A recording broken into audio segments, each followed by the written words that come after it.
let's talk about that Halo mission before we move on. Tell people what that means, and then let's talk about that actual operation. Well, I was never really Halo qualified per se. Mm-hmm. I was a skydiver, but I had trained with the 10th group, Frank Norbury, the 10th group Halo team. Yeah. I made a lot of jumps with them. I made equipment jumps, a couple of pretty high ones. And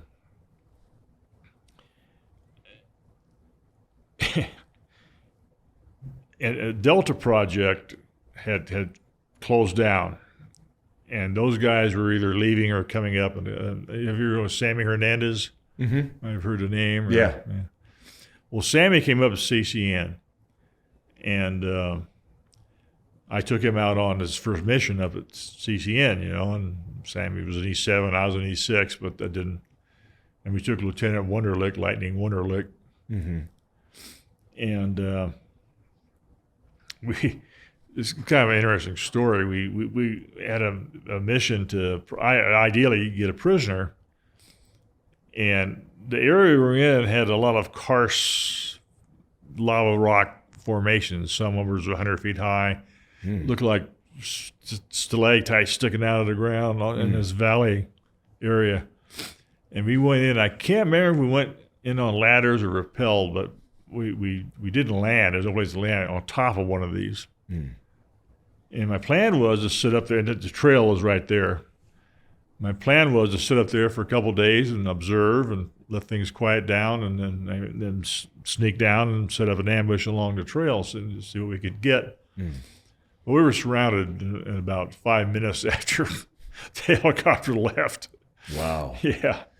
And Lieutenant Wunderlich, Fred, who became good friends, I was confident in taking him out. He was the camp vector control officer, the club officer, and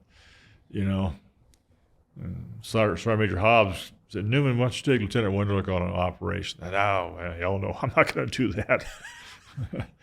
So Fred came down and said, you're the 1-0, no problem with the rank. So I took him out. I said, "Fred, you have your CIB yet?" He said, "No. See those bushes moving down there? Put a couple rounds down there." And he did. And they fired back. He says, "Got your CIB on this one." Anyway, so we're sitting up there about the second night in, and we hear this tractor, a motor.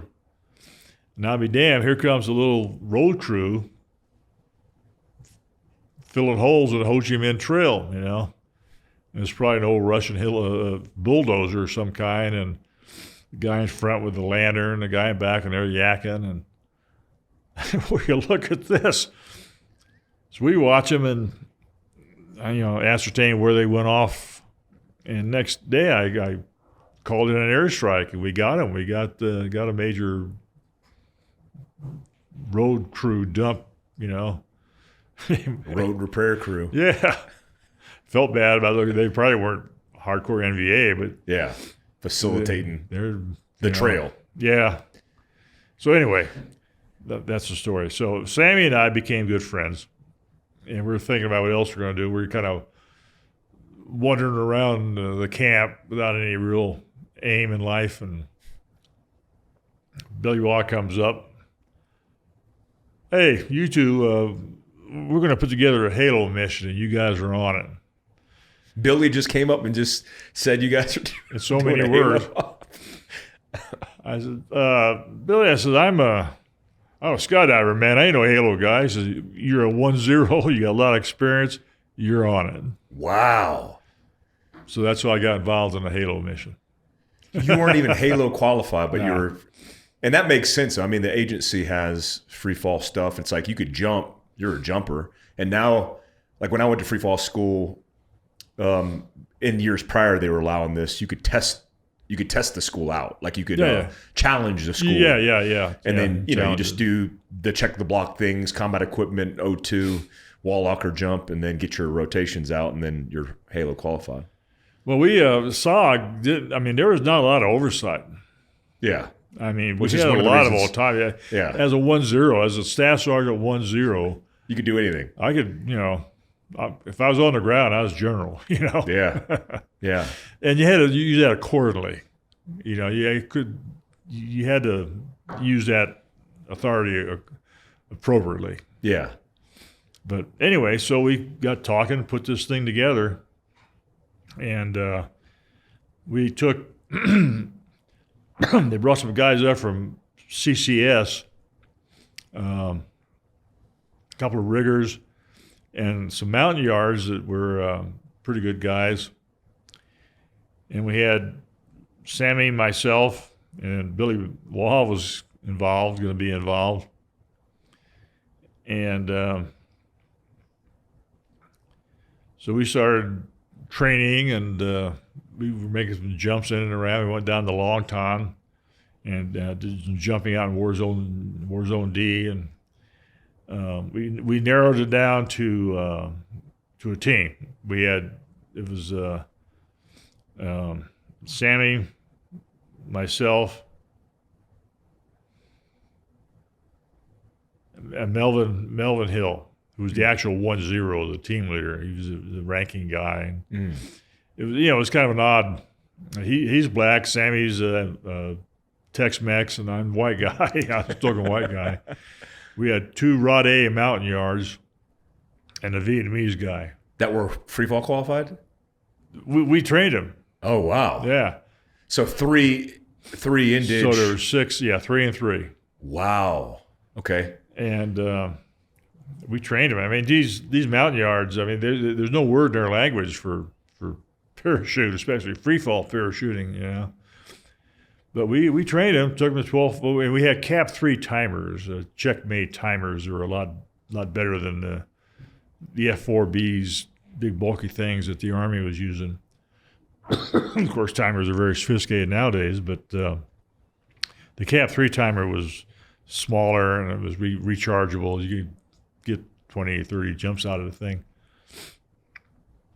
And I remember watching these guys when we started doing equipment jumps. These mountain, they're little short guys, they're small.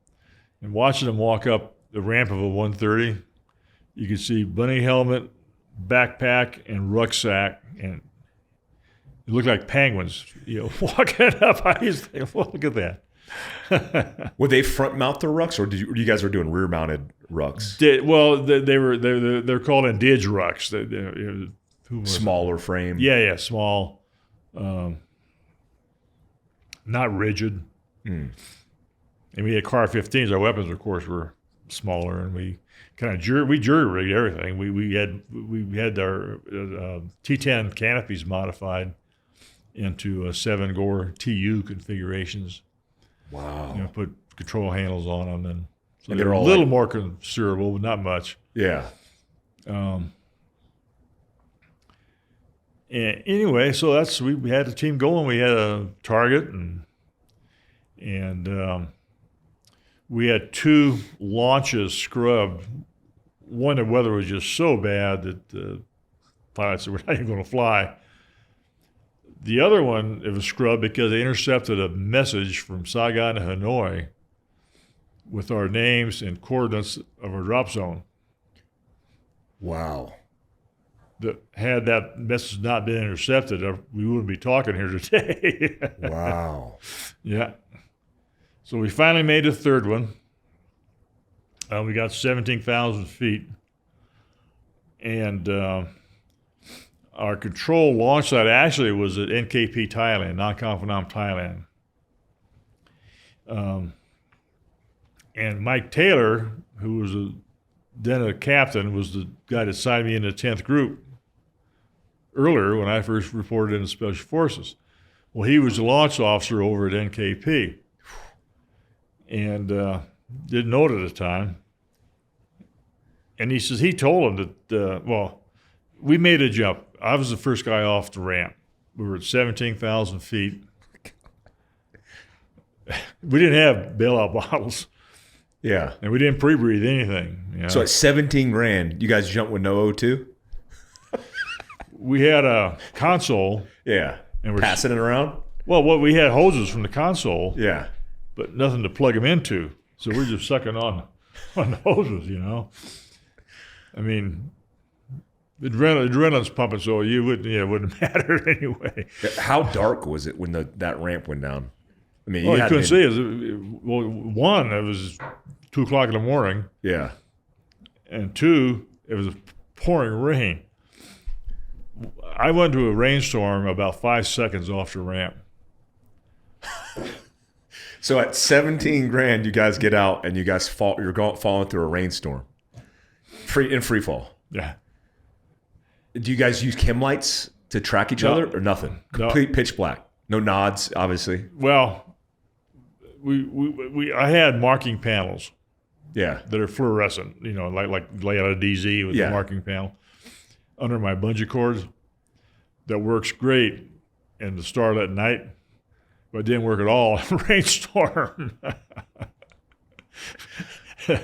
And two, my altimeter kept flopping up on my chest, so I'm falling, and it feels like icicles. If you ever jump through a rainstorm, it feels like icicles hitting you.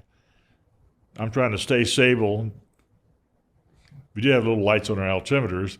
And you guys are running like a panel, chest mounted, a chest mounted panel with were you guys using boat compasses or just altimeters? Just altimeter. So nothing on the wrist. No. Okay. No. And then it's a ripcord handle pull, or is it still a? No. There's a ripcord. Standard. Not a blast handle, but actual ripcord. Actual ripcord. Yeah. We didn't have timers on us. We had timers on the Indige, but we didn't have any timers on us.